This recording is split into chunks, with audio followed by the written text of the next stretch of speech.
Through CHPs and national government administration at the beginning of the next year, we are set to distribute, and it's important to be noted, to distribute 1 million treated mosquito nets in our campaign to eradicate malaria.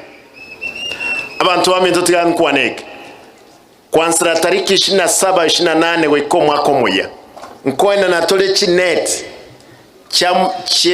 chiumbu emiliyoni ya mukirumo chi okonyora chineti isato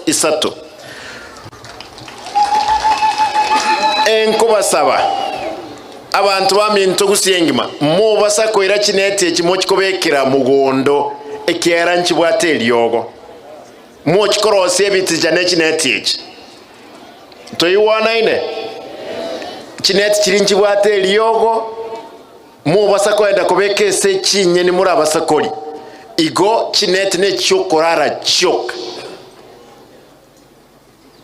Allow me to continue. Each household will receive 3 mosquito nets, and I urge the public to use the nets for the intended purpose to give value for investment.